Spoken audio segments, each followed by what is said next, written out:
موضوع الدرس في بيان ما أحل الله تعالى لعباده سورة المائدة تفسير ابن كثير.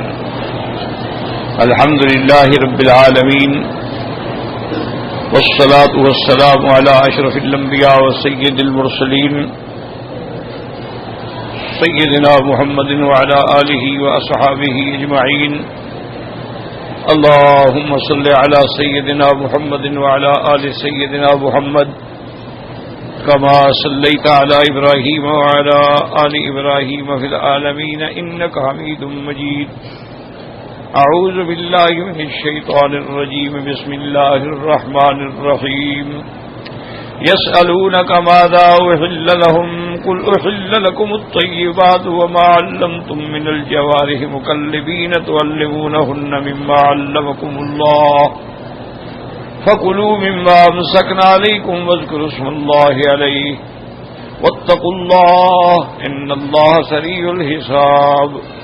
قال المؤلف والمفسر رحمه الله تعالى أدام النفع بعلومه وعلومكم في الدارين آمين إلى أن قال ذكر الآثار بذلك. قال ابن جرير حدثنا حناد قال حدثنا وكيع عن شعبة قتادة سعيد بن المسيب قال قال سلمان الفارسي رضي الله تعالى عنهم قل وإن أكل ثلثيه يعني الصيد إذا أكل منه الكلب. اب مفسر رحمۃ اللہ علیہ آثار صحابہ ذکر فرماتے ہیں. حضرت سعید بن المسیب فرماتی ہیں کہ سلمان فارسی رضی اللہ تعالی نے فرمایا کہ اگر تم نے کتا چھوڑا ہے شکار پہ، اس نے پکڑ لیا بلکہ اس کے 2 ثلث کھا گیا، پھر بھی تمہارے لیے حلال ہے. وقد رواه سعید بن ابی عروبہ عمر بن عامر قتادہ وقد رواه محمد بن زید سعید المسیب بن سلمان ورواه ابن جرير بن مجاهد بن موسى يزيد عن حميد بن بكر بن عبد الله المدني والقاسم بن سلمان قال اذا اكل الكلب فقل وان اكل ثلثيه. اگرچہ وہ کتا اور شکار سے کھا لے، چاہے اس کی 2/3 بھی کھا لے، تو تمہارے لیے کھانا جائز ہے. وقال ابن جرير حدثنا يونس بن عبد الاعلى قال اخبرنا ابن وهب قال اخبرني مكرمة بن بكير النبي عن حميد بن مالك بن خيثم الدؤلي انه سأل سعد بن ابي وقاص رضي الله عنه سأل يأكل من الكلب قال فقال كل ولم يأكل منه الا حبة يعني بزعة. اب فرماتی ہیں کہ انہوں نے سعد بن ابی وقاص سے پوچھا کہ شکار پہ ہم نے کتا چھوڑا ہے اور اس کتے نے اس شکار میں سے کھایا ہے. میں تم کھا سکتے ہو، چاہے تھوڑا سا بھی بچایا ہو اسے، پھر بھی تمہارے لیے کھانا جائز ہے. ورواه شعبان عبد الرباء بن سعيد بن بكير بن شجن سعيد بن سعيد بن سعيد وقاص وقال كل وين اكل صحيح. اگر وہ 2/3 بھی کھا لے تو تم کھا سکتے ہو. وقال ابن جرير حدثنا ابن مسنى قال حدثنا عبد الاعلى قال حدثنا داود بن عامر نبي هريره رضي الله تعالى عنه قال اذ ارسلت كلبك فاكل منه فإن أكل ثلثيه وبقي ثلثه فكله. حضرت ابی ہریرہ رضی اللہ تعالیٰ عنہ بھی فرماتے ہیں کہ اگر تم نے شکار کے لیے کتا چھوڑا ہے اور اس نے پکڑ کے اس جانور کو کھایا حتیٰ کہ 2/3 کھا گیا، پھر بھی تم کھا سکتے ہو.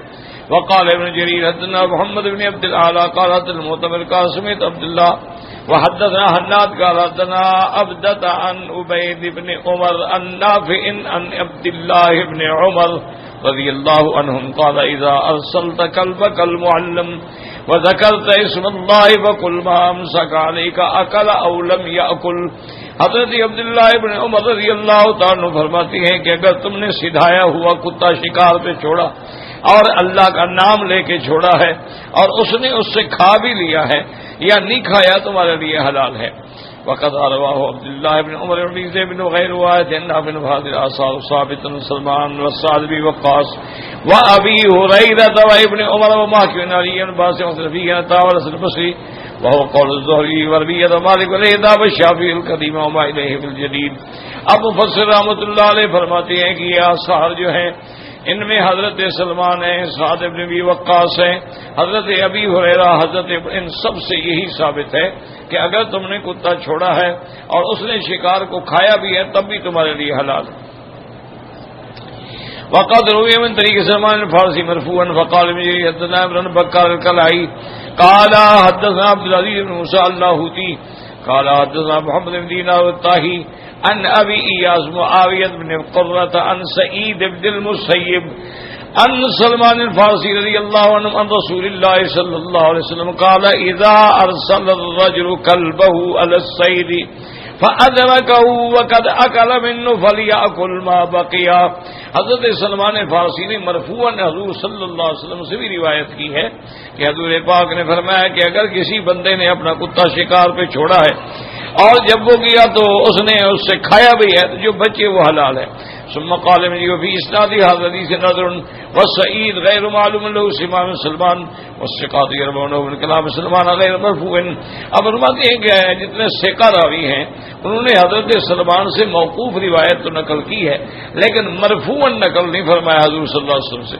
وقال ابو داود حدثنا محمد بن منهار الزرير قال حدثنا ابن زرين قال حدثنا حبيب المعلم عن ابن شهاب عن ابي عن جده ان اعرابيا يقال له ثعلبة قال يا رسول الله صلى الله عليه وسلم ان لي كلاب مكلبة فافتني في سيرها فإن كان لك كلاب مكلبة فقل مما امسكنا عليك فقال ذكيا وغير ذكي وان اكل منه قال نعم وان اكل منه فقال يا رسول الله افتني في قوسي قال كل ما ردت عليك قوسك قال ذكيا وغير ذكي قال وان تغيب عنك ما لم يصل او تجد فيه اثر غير سامك. اب فرماتی ہیں کہ ایک عربی نے آگے حضور پاک سے پوچھا کہ یا رسول اللہ سے میرے پاس کتے ہیں سدائے ہوئے شکار کے لیے تو مجھے شکار کے مسئلہ بتائیں. آپ نے فرمایا کہ اگر تمہارے کتے شکار کے لیے شکاری ہیں سدائے ہوئے ہیں انہوں نے جا کے شکار کو پکڑا ہے تم کھا سکتے ہو. انہوں نے کہا حضور کیا ہے وہ میں ذبح بھی کر سکوں یا ذبح نہ کر سکوں پہلے مر جائے. آپ نے فرمایا ہاں. اگر اس نے کھایا ہو آپ نے فرمایا ہاں کھایا ہو تب بھی کھا سکتے ہو. انہوں نے کہا رسول اللہ میں تیر کمان سے بھی شکار کرتا ہوں. تم نے فرمایا کہ وہ جو چیز جو ہے وہ تم نے بسم اللہ پڑھ کے تیر مارا ہے اب موقع ملا ذبح کرنے کا تو ٹھیک ہے نہیں ملا تب بھی وہ حلال ہے. قال وان تغيب عنك ما لم يصل او تجد فيه اثر غير سامك قال انہوں نے کہا کہ اگر وہ تم سے غائب ہو گیا یا تم وہاں پہنچ ہی نہیں پائے یا اس کے اندر تم نے دیکھا کہ تمہارے تیر کے علاوہ کوئی اور تیر بھی لگا ہوا ہے. قال افتني في آنية المجوس اذا استرنا اليها قال اغسلها وكل فيها. انہوں نے کہا حضور یہ مجوس جو ہیں آتش پرست لوگ جو ہیں ان کے برتنوں کو ہم استعمال کر سکتے ہیں میں اگر مجبوری ہو اور برتن نہ ملے تو ان برتنوں کو دھو کے استعمال کر سکتے ہو.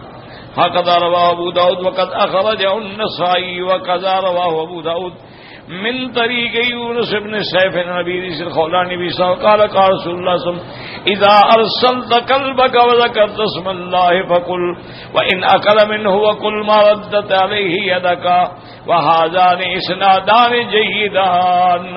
اس میں بھی حضور پاک نے یہی ارشاد فرمایا کہ تم نے اگر اپنے کتے کو چھوڑا ہے شکاری کو اور اللہ کا نام لے کے چھوڑا ہے تو کھا سکتے ہو چاہے اس نے اس سے کھا لیا ہو جو باقی ہے وہ تمہارے لیے حلال ہے. ان دونوں کی سند جو ہے وہ بہتر ہے. وقد روى الثوري عن بن حرب ندی قال قال ما كان كلب ظار امسك عليك فقل قلت وان اكل قال نعم. تو انہوں نے کہا حضور پاک نے کہ تم اگر کتا چھوڑتے ہو یعنی وہ شکاری کتا جو پکڑنے والا ہے اور اللہ کا نام لیا ہے تو تم کھا سکتے ہو. میں نے پوچھا حضور اگر وہ کتا بھی اس نے کھا لے انہوں نے چاہے وہ بھی کھا لے جو باقی ہے وہ حلال ہے. وروا عبد الملك بن حبيب بن حدثنا عاصم وسان بيزا اذن شابي نديب میں سے ہی فهذه آثار دار الله انه يغتفر وان اكل منه الكلب وقضيه تجبيا من لم يحرم الصيد باكل الكلب وما اشبهه. اب مفسر فرماتا ہے کہ یہ آثار اس بات پہ دلالت کرتے ہیں کہ چاہے اگر وہ شکاری کتے نے بھی کھا لیا ہے تب بھی اس کا کھانا حلال ہے. اسی لیے جو لوگ اس طرف گئے انہوں نے ان آثار سے دلیل پکڑی ہے. کما قدم من حکینا ہو ان وقت صداق وقال اکل اقبا ما امسكنه يحرم الحديث ادي ابن حاتم. اور بات فرماتے ہیں کہ اگر اس نے پکڑنے کے بعد اس کو کھایا ہے تو پھر آپ نہیں کھا سکتے ہیں. وللعلة التي اشار الى من اكل فلا تاكل فاني اخاف ان يكون امسك على نفسه. اگر اس نے کھایا ہے تم نہ کھاؤ کیونکہ ہو سکتا ہے کہ پھر اس نے اپنے لیے پکڑا ہو، تمہارے لیے شکار نہ کیا ہو۔ وَأَمَّا إِنْ أَمْسَكَهُ ثُمَّ انتظر صاحبه فطال عليه فجاء فأكل منه لجوعه فإنه لا يؤثر بالتحريم وحملوا على ذلك حديث أبي سعيد الخدري وجمع بين الحديثين صحيح۔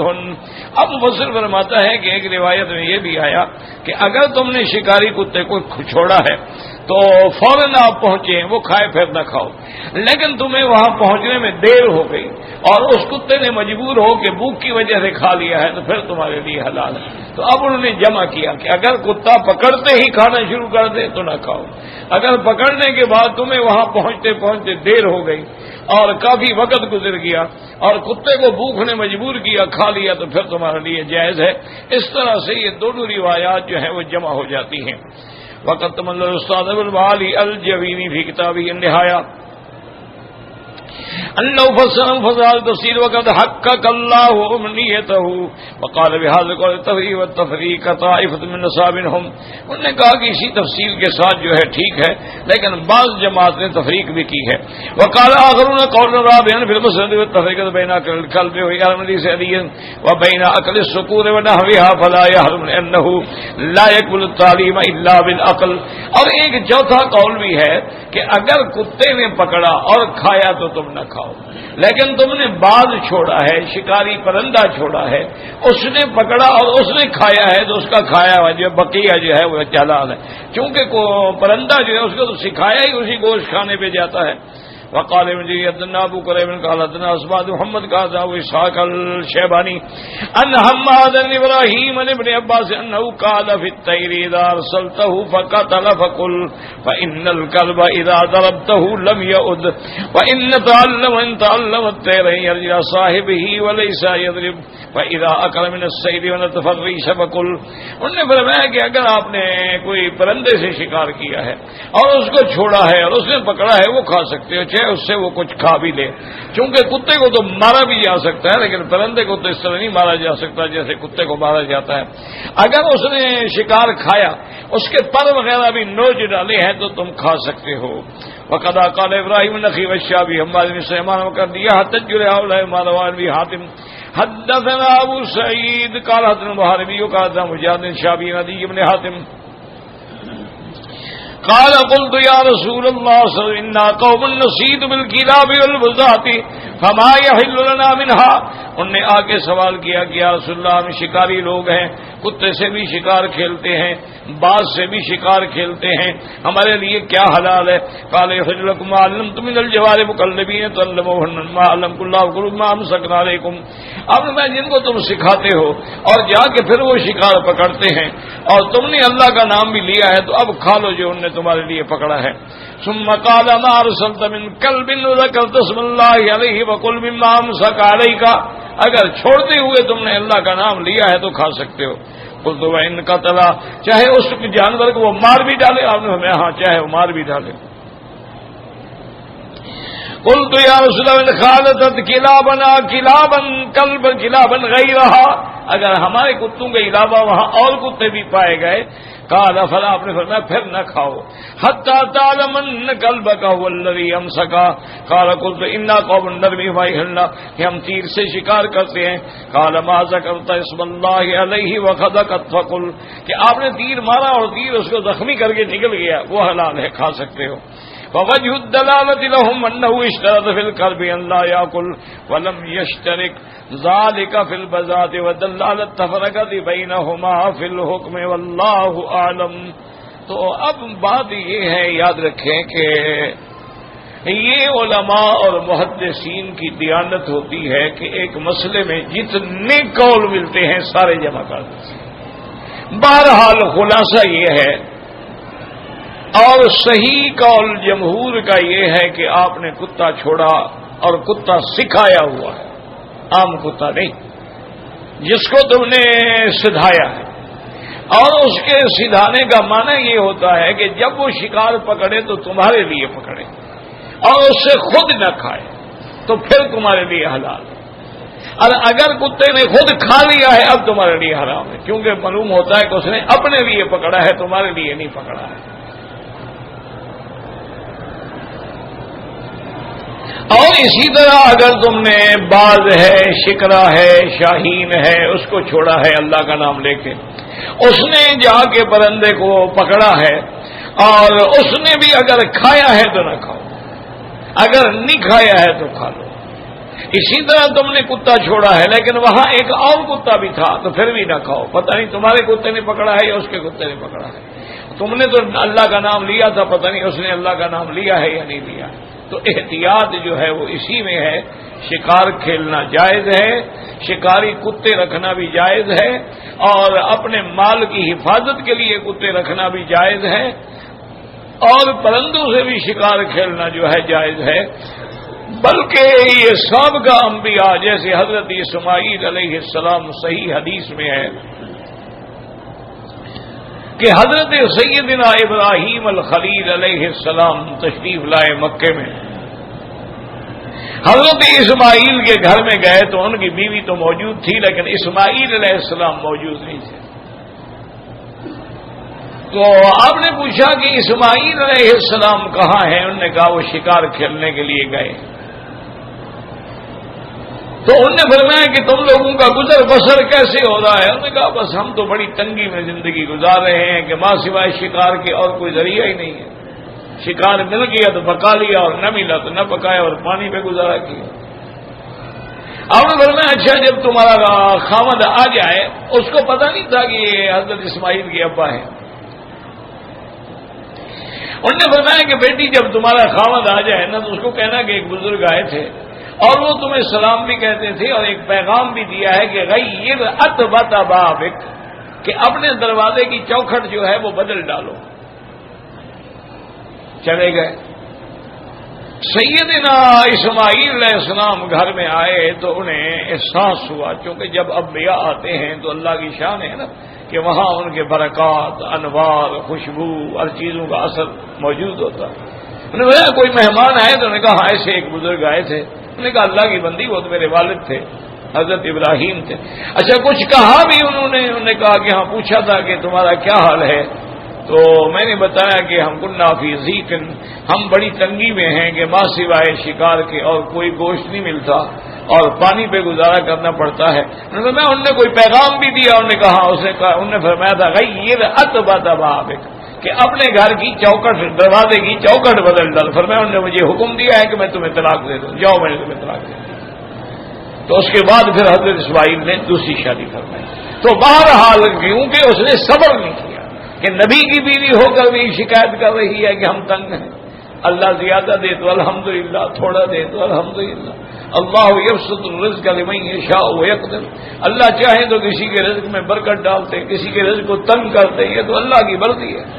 اسی لیے حضرت بایزید بستامی رحمت اللہ علیہ جو بہت بڑے اولیاء اللہ میں گزرے ہیں،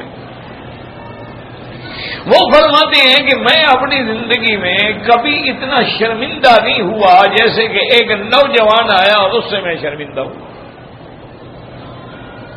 تو خادموں نے پوچھا کیا قصہ ہے؟ انہوں نے فرمایا کہ ایک نوجوان آیا میرے پاس اور لنگر میں آ کے رہا اور مجھے ملا۔ میں نے پوچھا بیٹا کہاں سے آیا؟ اس نے کہا جی میں بلخ سے آیا۔ بلخ بخارا یہ سب ریاستیں ہیں، بلخ ہے، بخارا ہے، سمرقند ہے، تاشقند ہے، ازبکستان ہے، تاجکستان ہے، یہ ساری اسلامی ریاستیں۔ انہوں نے کہا میں وہاں سے۔ اس کے بعد انہوں نے اس بچے نے، نوجوان نے پوچھا کہ حضرت کیا حال ہے، کیسا گزارا ہو رہا ہے؟ تو فرماتے ہیں میں نے کہا بیٹا الحمدللہ، مل جاتا ہے تو الحمدللہ کا شکر ہے، نہ ملے تو صبر کرتے ہیں۔ تو وہ ہنس پڑا۔ تو میں نے کہا بیٹا ہنستے کیوں؟ اس نے کہا ہمارے علاقے میں کتے جو ہیں نا وہ بھی اسی طرح ہے، روٹی پھینک دو تو کھا لیتے ہیں، نہ دو تو پڑے رہتے ہیں دروازے۔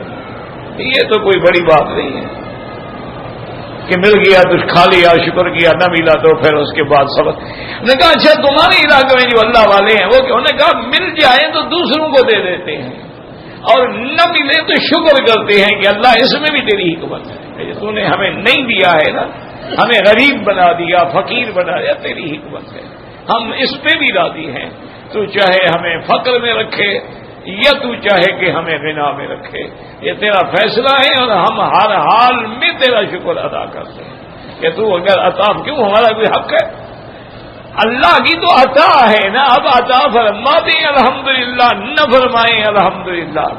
اسی میں قرآن کی وہ آیت ہے کہ وَيُؤْثِرُونَ عَلَىٰ أَنفُسِهِمْ وَلَوْ كَانَ بِهِمْ خَصَاصَةٌ، میرے مدنی کے صحابہ ایسے ایمان والے تھے کہ اپنے نفس پر دوسرے کو ترجیح دیتے تھے، حالانکہ ان کو خود بھی حاجت تھی، لیکن خود بھوکے رہتے تھے اور دوسرے کا خیال کرتے تھے۔ یہی طریقہ تھا اصحاب رسول کا، اور یہی طریقہ تھا اہل بیت محمد مصطفیٰ صلی اللہ علیہ وعلی آلہ واصحابہ وسلم تسلیما کثیرا کثیرا، کہ اپنی ضرورت ہے، اپنی بھوک ہے، لیکن وہ دوسرے کو ترجیح دے رہے ہیں۔ واللہ اعلم۔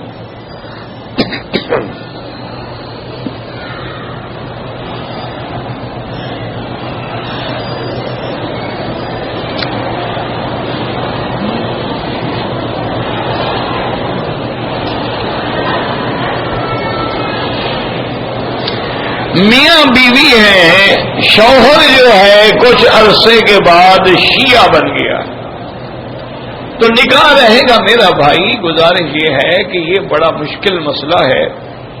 سب سے بہتر تو یہ ہے کہ اپنے علاقے کے عالم سے اور مفتی سے جا کے پوچھا جائے، وہ حالات سے واقف ہوتے ہیں۔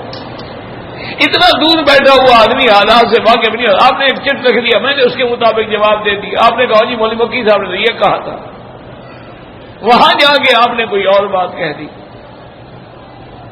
اس لیے ایسے حالات میں لازماً اپنے علاقے کے مفتی سے اور لکھ کے فتویٰ دیں، تاکہ تم لکھے سے تو پھر نہیں پھر سکتے ہو نا، زبانی کلامی تو تم کہہ سکتے ہو نہیں میں نے تو یوں کہا تھا اور اس نے یوں کہا تھا۔ یا اگر آپ سعودی عرب میں ہیں تو دارالافتاء سے رجوع کریں۔ اس کی وجہ یہ ہے کہ شیعہ کی کوئی ایک قسم ہو تو آدمی فیصلہ کرے گا۔ شیعہ ہو گیا، کون سا شیعہ؟ اثنا عشری بھی شیعہ ہیں، شش امامی بھی شیعہ ہیں، اسماعیلی بھی شیعہ ہیں، آغا خانی بھی شیعہ ہیں، زیدی بھی شیعہ ہیں، بابی بھی شیعہ ہیں، بہائی بھی شیعہ ہیں، تو شیعہ کی ہوئے ایک قسم۔ ان کے تو عجائب اور غرائب ہیں کہ آدمی، موٹی بات یاد رکھو، اگر اس کا قرآن پر ایمان نہیں ہے، وہ کہتے ہیں نہیں جی حضور کے صحابہ نے جب قرآن جمع کیا نا تو اہل بیت کی شان میں جو آیتیں تھیں وہ نکال دی ہے انہوں نے، وہ کافر، اس کے کفر میں کوئی شک نہیں۔ اگر وہ سیدہ عائشہ صدیقہ رضی اللہ تعالی عنہا کی عزت، عصمت اور طہارت کا قائل نہیں ہے تو وہ بھی کافر ہے، چونکہ ان کی طہارت و عصمت کا اللہ گواہ ہے اور قرآن میں صفائی ہے۔ اسی طرح کوئی آدمی حضرت ابو بکر کی صحبت رسول کا منکر ہے، وہ کافر ہے۔ لیکن بعض لوگ ہوتے ہیں کہ وہ یہ سمجھتے ہیں کہ نہیں جی ہم تو سارے صحابہ کو بھی مانتے ہیں، ان کا عقیدہ یہ ہوتا ہے کہ حضرت علی بس افضل ہیں، وہ تفضیلی شیعہ کہلاتے ہیں۔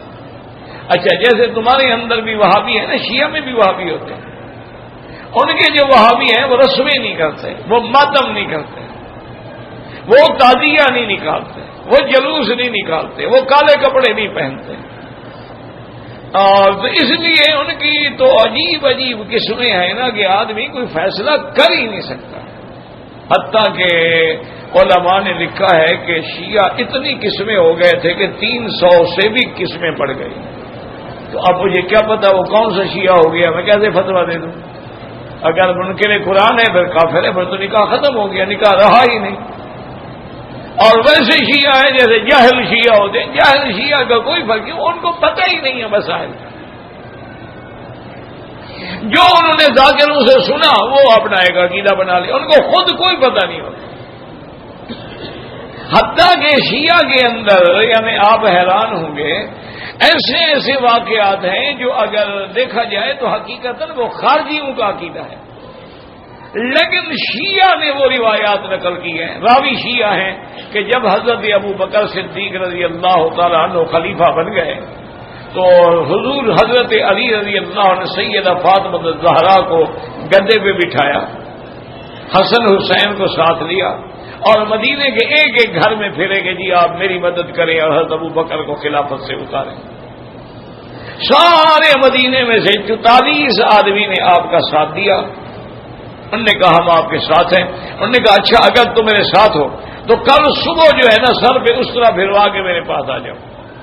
جب صبح ہوئی وعدے کے مطابق 44 میں بھی صرف 4 آئے, باقی نہیں آئے. اب یہ راوی شیعہ ہے یا خارجی ہے؟ حضرت علی کی تعریف کر رہا ہے کہ بی بی فاطمہ کو گدھے پہ بٹھا کے ووٹ مانگ رہے ہیں. یہ تعریف ہے؟ یہ تو بہت بڑی گستاخی ہے. سیدہ فاطمہ الزہرا یعنی بنت محمد النبی المصطفیٰ, جس کے بارے میں حضور فرمایا کہ فاطمہ تو بضعۃ منی ہے, فاطمہ میرے جگر کا ٹکڑا ہے, جس کا مقام یہ تھا کہ سیدہ فاطمہ اگر آتی قام رسول اللہ, حضور کھڑے ہو جاتے استقبال کے لیے. تو اس کو حضرت علی نے پھرایا تھا ووٹ مانگنے کے لیے. انا للہ و انا الیہ راجعون. کبھی کہتے ہیں جی کہ وہ حضرت عمر کو رشتہ دینا تو حضرت علی نہیں چاہتے تھے ام کلثوم کا, لیکن ڈر کے مارے تقیہ کرتے ہوئے دے دیا. یہ اول فرج غصبہ, یہ پہلی لڑکی ہے جو غصب کی گئی, یہ حضرت عمر نے زبردستی چھین لی. تو اللہ کے بندے جس کی لڑکی بھی چھن جائے, خلافت بھی چھن جائے, مشکل کشا وہ کیسے ہو گیا؟ کوئی عقیدہ ہے یا ڈرامہ ہے؟ ایک طرف تو آپ کہتے ہیں کہ حضرت علی مشکل کشا ہے, حاجت روا ہے, اور اللہ حضرت علی میں حلول کر گئے ہیں. ظاہر میں علی ہے, اندر تو خدا ہے, وہ تو مولا علی ہے. اگر یہ عقیدہ ہے تو جس بندے کی خلافت بھی چھن جائے, لڑکی بھی حضرت عمر زبردستی لے لیں, تو مشکل کشائی کہاں گئی؟ اور تقیہ کیا؟ تم بھی تقیہ کرو, خاموش رہو. تم بھی تو بلا وجہ بدنشمی نہ کرو نا. اگر ان لوگوں نے تقیہ کیا اور حضرت ابو بکر کو مانتے رہے, حضرت عمر کو مانتے رہے, تم بھی مان لو, تقیہ کر لو. تو اس لیے میرا بھائی, شیعہ کے بارے میں آدمی کوئی فیصلہ نہیں کر سکتا کہ کون سا شیعہ.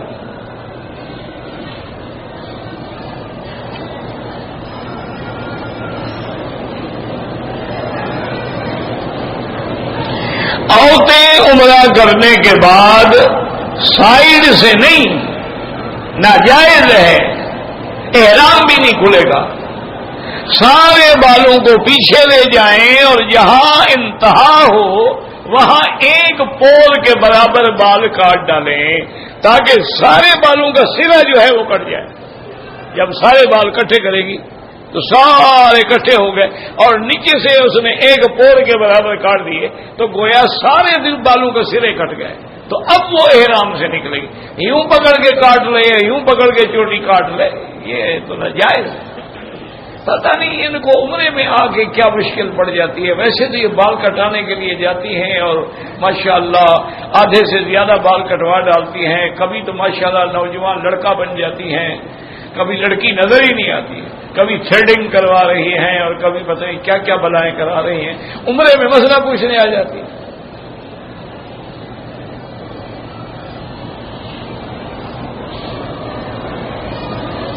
عمرے کے لیے مسجد میں عورتوں کی نماز کی جگہ تو علیحدہ ہے, طواف میں علیحدہ کیوں نہیں؟ آپ کوشش تو کر رہے ہیں نا, بنا رہے ہیں نا معلق طواف, علیحدہ بھی ہو جائے گی. لیکن حضور کے زمانے میں علیحدہ نہیں تھی.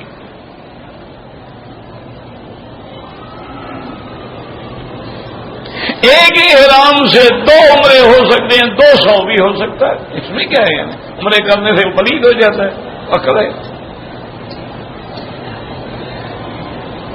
اگر آدمی اکیلے نماز پڑھے تو 1 لاکھ ملے گا, جماعت سے پڑھے تو 25 درجے زیادہ ہو جائے گا, 25 لاکھ ہو جائے گا.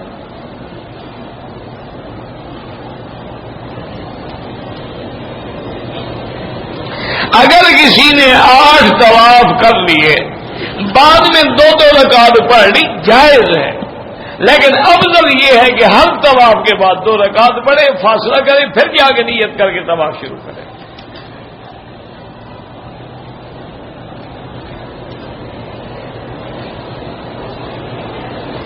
کہتے جی قبروں پہ جو قرآن پڑھتے ہیں بالکل نہیں, ناجائز ہے. کس نے کہا ہے قرآن پڑھنے؟ آپ پڑھ کے دعا مانگیں, اللہ ان کو اجر دیں گے. قبروں پہ جا کے پڑھنا ضروری نہیں ہے, اور نہ کبھی قبروں پہ حضور پاک نے پڑھا ہے, نہ صحابہ نے پڑھا ہے. دعا تو مانگی ہے, قرآن تو نہیں پڑھا ہے. اگر آپ ویسے مثلا ابھی یہاں بیٹھے ہوئے ہیں، آپ قرآن پڑھ کے دعا مانگ دیا، اللہ میرے فلاں فلاں رشتے دار چاہے جتنے رشتے دار فوت ہو گئے سب کو ثواب عطا فرما، ٹھیک ہے، سب کو ملے گا انشاءاللہ۔ لیکن قبر میں جا کے قرآن پڑھنا یا حافظ بٹھا کے قرآن پڑھوانا وہ تو بدعت ہے، ناجائز ہے۔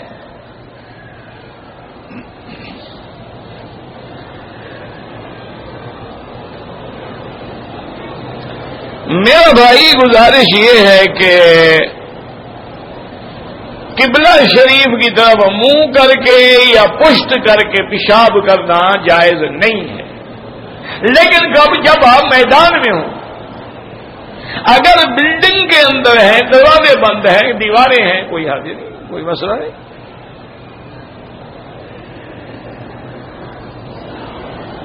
سرکار دو عالم کے زمانے میں حمام بنے ہوئے نہیں ہوتے تھے، لوگ ایسے نکل جاتے تھے بیچارے پہاڑوں میں اور دور نکل کے جا کے بیٹھتے تھے، تو آپ نے ہمیں شرقو اور غربو، یعنی نہ رخ کرو اور نہ پشت کرو۔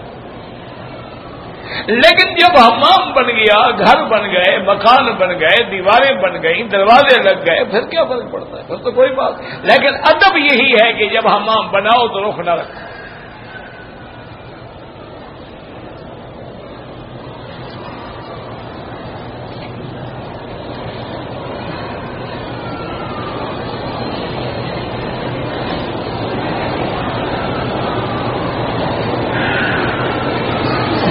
میں نے کینیڈا میں سود پہ گھر لیا ہے، بہرحال توبہ کرو، جو لے لیا وہ تو لے لیا، آئندہ سود سے بچو، توبہ کرو۔ اور تم مجبور تھے، مضطر تھے، بہرحال توبہ کریں، تم نے اچھا کام نہیں کیا۔ اس طرح تو ہر آدمی کہتا ہے کہ میری یہ مجبوری ہے، میری یہ مجبوری ہے، میری یہ مجبوری ہے۔ گو بعض علماء کہتے ہیں کہ کافروں کے ملک میں وہ کہتے ہیں سود نہیں ہوتا، سود لینا جائز ہے، لیکن تحقیق یہی ہے کہ کینیڈا ہو یا انڈیا ہو، یہ دارالحرب نہیں ہے۔ دارالحرب میں سود لینا جو ہے وہ جائز ہے۔ وہ سود ہوتا ہی نہیں، حربی کافر کا تو سارا مال آپ لے سکتے ہیں، سود کا کیا مانا ہوا؟ دارالحرب نہیں ہے، یہ دارالامن ہیں تو حکومت کافروں کی، لیکن مسلمان امن سے ہیں، ان کی مسجدیں ہیں، ان کے مدرسے ہیں، ان کے ادارے ہیں، ان کے ماشاءاللہ بڑے بڑے کاروبار ہیں، اور یعنی اتنے بڑے بڑے مدرسے ہیں کہ میں نے تو خود دیکھے ہیں نا انڈیا میں جا کے کہ اتنے بڑے مدرسے تو تمہارے پاکستان میں بھی نہیں ہیں۔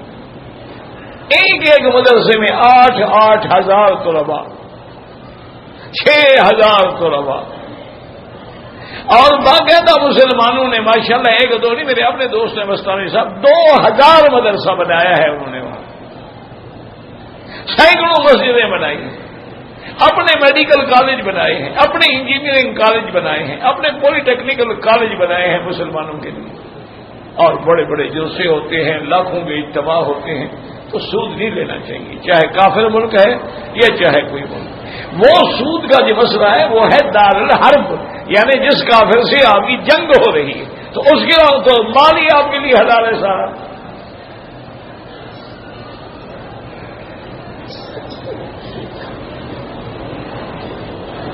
عورتیں حجر اسود کو بوسہ دینے کے لیے دھکے کھائیں ناجائز، ثواب سے زیادہ گناہ ہے کہ غیر مردوں کا بدن لگتا رہے اور وہ بوسہ دے رہی ہے، سبحان اللہ۔ یعنی کوئی ہمارے ہاں بھی عجیب بات ہے، حجر اسود کا بوسہ اتنا ضروری ہے لیکن عقیدے کا کوئی پتہ نہیں۔ حجر اسود کا بوسہ اتنا ضروری ہے، نماز پڑھنا نہیں آتا، دعا قنوت نہیں آتی، اس کو پتہ ہی نہیں کہ دعا قنوت کیا ہوتی ہے۔ جب شوہر کو نہیں آتی تو بیوی کو کہاں سے آ جائے گی؟ تو یہ بالکل زیادتی ہے۔ اسلام نے حکم دے اشارہ کرو، وہی ثواب ہے جو بوسے کا ثواب ہے۔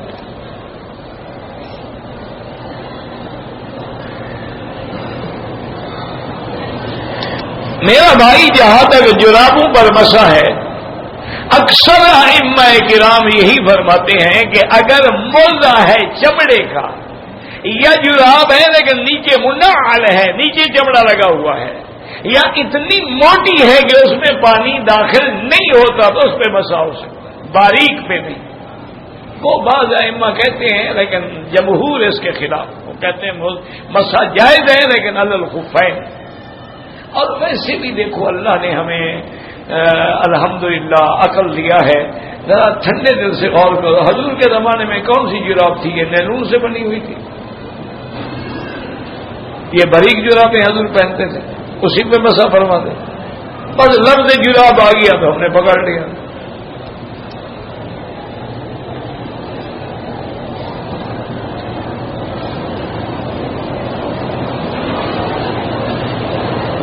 باپ شیعہ ہے، ماں سنی ہے، اس کی لڑکی سے سنی نکاح کر سکتا ہے، بہرحال بہتر تو یہی ہے کہ نہ کرو، لیکن نکاح تو ہو جائے گا، اگر لڑکی مسلمان ہے تو ٹھیک ہے، کیا فرق پڑتا ہے، کوئی مسئلہ نہیں۔ کئی لوگ ہیں مثلا باپ ہندو ہے، لڑکی مسلمان، تو اس لڑکی سے تو نکاح جائز ہے، باپ کافر ہو لڑکی مسلمان ہے، تم نے نکاح لڑکی سے کرنا ہے، اس کے باپ سے تو نہیں کرنا ہے۔ لیکن بہتر یہ ہوتا ہے، جھگڑے پیدا ہوتے ہیں، ایسے فتنوں میں نہ پڑو۔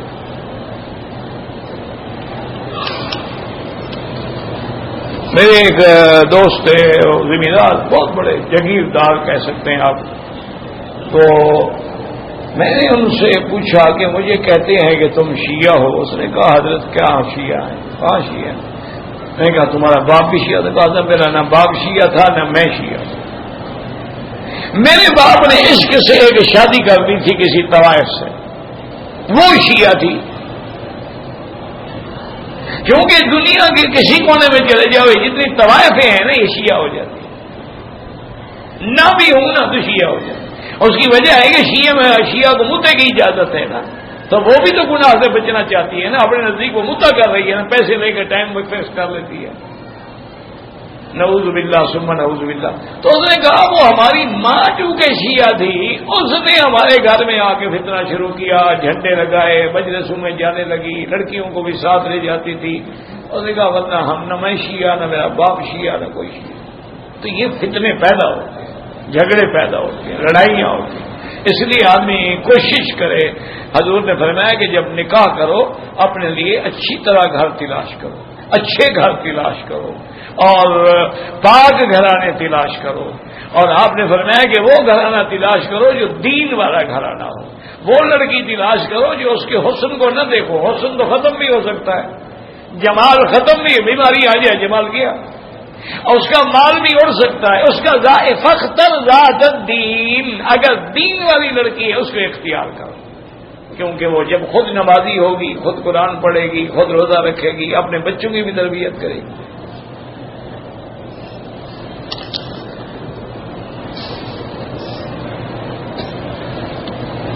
حضور کے روزے میں لکھا ہے کہ دنیا میں سب سے پہلے انسان محمد مصطفیٰ سے، کہیں نہیں لکھا ہے، تم نے پڑھا ہے، ہم نے تو نہیں پڑھا، ہم تو پیدا بھی یہیں ہوئے، زندگی بھی یہیں گزر گئی، لیکن ہم نے کبھی نہیں پڑھا، پتہ نہیں تم نے کہاں سے پڑھے۔ اور پہلا انسان حضرت آدم ہے، خدا کا خوف کرو، حضور حضرت آدم کی اولاد ہیں، آپ نے فرمایا انا سید ولد آدم، میں آدم کی اولاد کا سردار ہوں۔ اول انسان جو ہے وہ تو آدم علیہ السلام۔ ننگے سر نماز پڑھنا، کپڑا نہ ہو تو جائز ہے، یہ نہیں ہے کہ ہو تو پھینک دو۔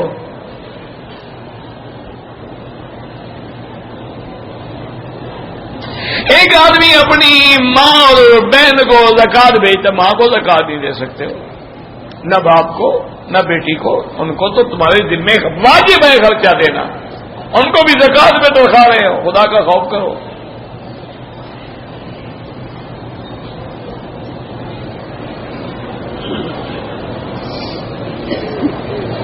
میری بیوی نے عمرہ کیا، بال کاٹنے سے پہلے سر سے احرام کا کپڑا اتار دیا، اللہ کے بندے خدا کا خوف کرو، عورت کا کوئی احرام نہیں ہوتا، کیوں آپ لوگوں نے تنگ کر دیا ہے؟ یہ کوئی احرام نہیں جو اسے رومال باندھا ہوا ہے، اس کا احرام وہی ہے جو کپڑے اس نے پہنے ہوئے، نیت کر لی لبیک اللہ لبیک، بس احرام ہو گیا۔ بال اس نے پھر جناب سر پہ کپڑا کر لیا اور بال کٹے، سر پہ کپڑا کرنا ضروری ہی نہیں، کیوں کر لیا؟ بعض تو اتنے جاہل ہیں میری بیٹیاں کہ سر پہ کپڑا باندھ دیتی ہے اور وضو کرنا اس کے اوپر مسا کرے گا، پٹی باندھی ہوئی ہے، زخم ہو گیا تمہیں، یعنی وضو بھی نہ ہوا، نماز بھی نہ ہوئی۔ جب وضو نہیں ہوگا طواف کیسے ہوگا؟ تو کپڑے اتار کے مسا کرے گی، یہ تھوڑا ہے کہ پٹی کے اوپر مسا کر لے، کہ وہ تو زخم ہو تو پھر جائز ہے۔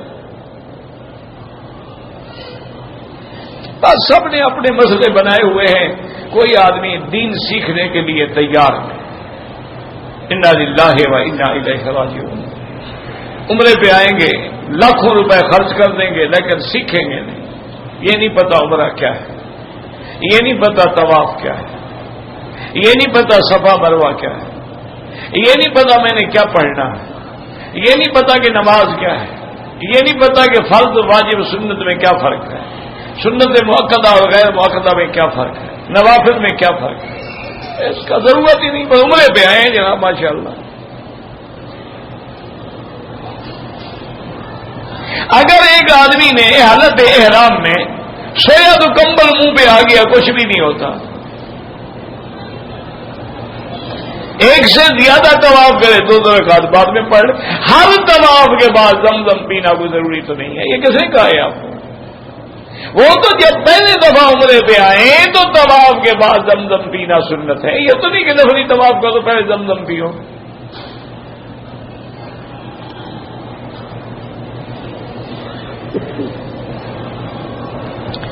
میت کو دفنانے کے بعد قبر پہ دعا کی جائے وہ جائز ہے، حضور نے خود حکم دیا فاسألوا له التثبیت الآن یسأل، اپنے بھائی کے لیے دعا کرو، اللہ ثابت قدم رکھے چونکہ اب اس سے سوال ہوگا۔ کچھ لوگ وہاں قبر پہ بیٹھے رہتے ہیں، کوئی حرج نہیں۔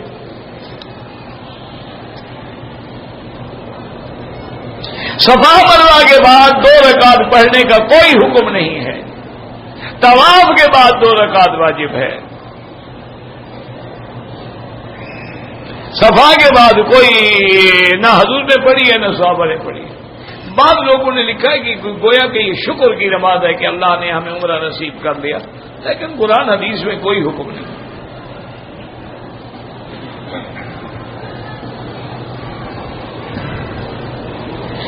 دم پڑ جائے تو بکری کے بجائے کوئی طریقہ ہے دینے کا، دمبا دے دو، پیسے نہیں ہے تو 10 روزے رکھ لو۔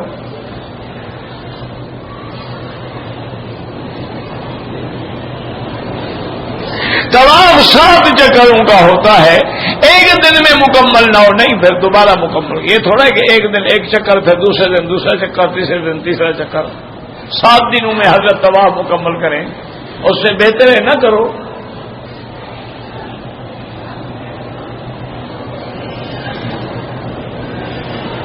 جو لوگ 15 دن کے لیے اگر ایک جگہ قیام ہے، 15 دن کل ہیں، کچھ مدینہ منورہ میں کچھ مکہ مکرمہ میں، پھر مسافر ہیں، اگر ایک جگہ قیام ہے تو پھر مقیم نماز پڑھے، پوری نماز پڑھے، ورنہ سنت اور نفل معاف ہے سفر میں، پڑھ لو تو ثواب ہے، کوئی منع نہیں، نہ پڑھو تو اللہ نے معاف کیا ہے۔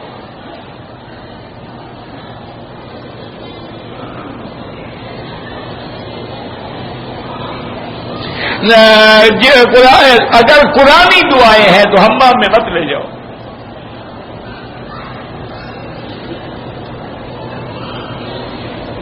حضور سے مانگ نہیں سکتے، مانگنا اللہ سے ہے، ندا اللہ کا حق ہے، پکار اللہ کا حق ہے۔ اذان میں جب مؤذن اشہد ان محمد رسول اللہ کہتا ہے تم بھی اسی طرح کہو، اور صلی اللہ علیہ وسلم، انگوٹھے چومنا بدعت ہے۔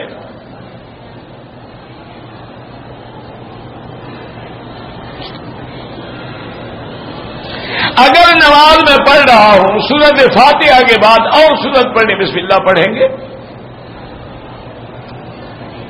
طواف میں شروع کریں گے اشارہ، ختم کریں گے تو اشارہ۔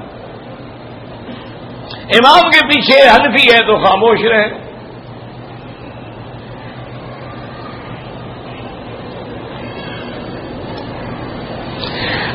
طواف کے بعد جو 2 رکعت ہیں وہ امام ابو حنیفہ رحمۃ اللہ علیہ کے نزدیک واجب ہے، باقی ائمہ کے نزدیک سنت ہے۔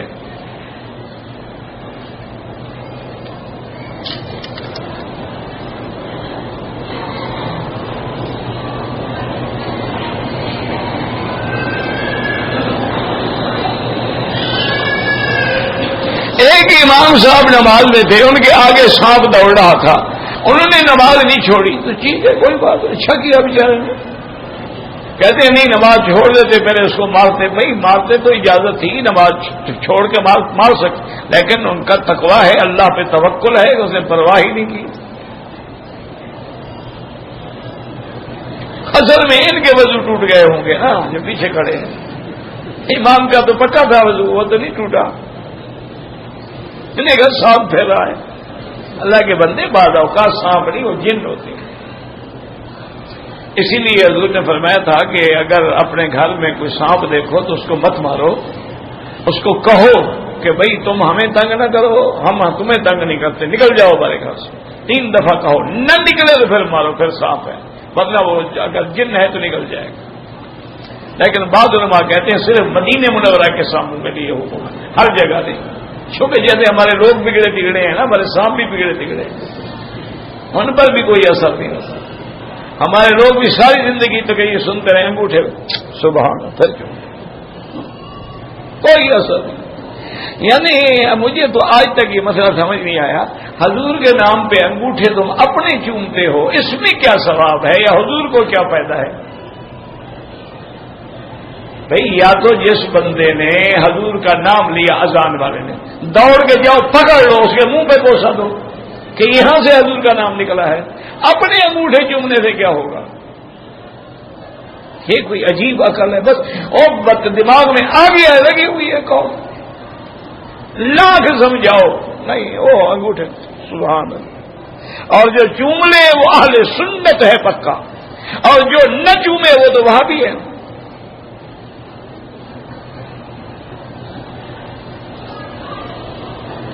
جرابیں موضوع کا بدل نہیں ہو سکتی, موزے چمڑے کے ہوتے ہیں اللہ کے بندے. اگر میرے پاؤں میں تکلیف ہے, میں نیا جوتا لے کے طواف کے لیے رکھ لوں, کوئی بات نہیں, پہن سکتے. جب جوتا پاک ہے تو جائز ہے. عورتوں کو ننگا منہ طواف نہیں کرنا چاہیے, ثواب سے زیادہ گناہ ہے.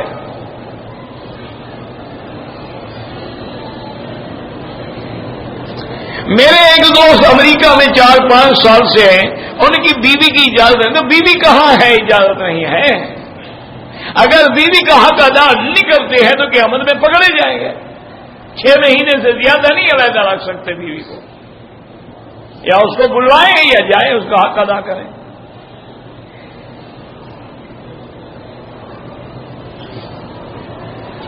بھائی گزارش یہ ہے کہ جب سب بنائیں تو ٹخنوں کے برابر ٹخنا, کندھے کے برابر کندھ بنائے, سب سیدھی ہو ٹیڑھی نہ ہو, بس یہ مقصد ہے. باقی ملا تو کوئی نہیں سکتا نا کہ کندھے سے کندھا ملاؤ. ایک آدمی کا قد 6 فٹ ہے, ایک کا 3 فٹ ہے, کیسے ملا ہے؟ مانا ہے سب سیدھی.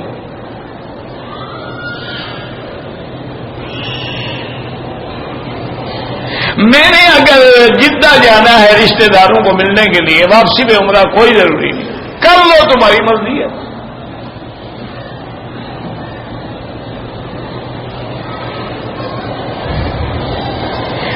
جب عمرہ کرنے کے بعد واپس پاکستان جائیں, طواف الوداع واجب نہیں ہے, افضل ہے کہ کر لو. نفل جو ہے مغرب کے بعد بھی پڑھ سکتے ہیں.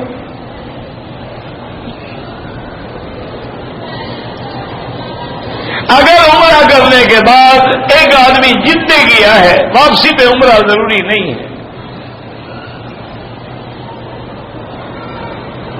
سارے امام برحق ہیں, اللہ ان کی قبروں پہ کروڑوں رحمتیں کرے. لیکن جو فقہ تمہارے ملک میں رائج ہو, جو پڑھائی جاتی ہو, جس کی کتابیں ہوں, جس کے علماء ہوں, آپ اسی سے تعلق رکھیں گے. مسجد نبوی کے اندر نماز جو ہے 1 کا 1000 ہے. ایک روایت میں 50,000 ہے, لیکن علماء اس روایت کو ضعیف سمجھتے ہیں. 1000 والی روایت جو ہے وہ بالکل صحیح ہے. اصل میں تو دعا یہ کرو کہ اللہ ہماری نمازیں قبول فرما لے. اگر ایک نماز بھی قبول ہو جائے تو کام بن جائے گا. نماز کو نماز سمجھ کے پڑھیں, اخلاص سے پڑھیں, اور پوری توجہ سے پڑھیں, اور ادھر ادھر نظر نہ ڈالیں, کھیل نہ بنائیں, کپڑے نہ ٹھیک کرتے پھریں, موبائل نہ جیب میں بجتے رہیں. خشوع اور خضوع سے نمازیں ادا کریں اور اللہ سے دعا مانگیں, اللہ قبول فرمائیں. واللہ اعلم. ربنا تقبل منا انك انت السميع العليم وتب علينا انك انت التواب الرحيم. یا حي یا قیوم یا ذا الجلال والاکرام یا ذا الجلال والاکرام یا ذا الجلال والاکرام. اللهم انصر الاسلام والمسلمين اللهم انصر الاسلام والمسلمين واحم حوزة الدين. اللهم اذل الشرك والمشركين. اللهم احفظ سائر بلاد المسلمين وهذا البلد الامين فاجعلها آمنا مطمئنا سخاء رخاء الى يوم الدين. اللهم اشفنا واشف مرضانا ومرضى المسلمين. یا اللہ بیماروں کو شفا عطا فرما. یا اللہ بیماروں کو شفا عطا فرما. یا اللہ بیماروں کو شفا عطا فرما. یا اللہ ہماری ظاہری باطنی روحانی جسمانی نفسانی بیماریاں دور فرما. یا الہ العالمین عالم اسلام پہ اپنی رحمت نازل فرما. یا اللہ بلاد اسلامیہ سے عذاب رفع فرما. یا الہ العالمین مسلمان جس ملک میں ہیں ان کی جان مال آبرو عزت کی حفاظت فرما. یا اللہ مساجد ہیں مدارس ہیں دین کے ادارے ہیں دین کے کام کرنے والے لوگ ہیں دعوت والے ہیں تبلیغ والے ہیں تحفیظ والے ہیں سب کی قدم قدم پہ حفاظت فرما سب کی نصرت فرما.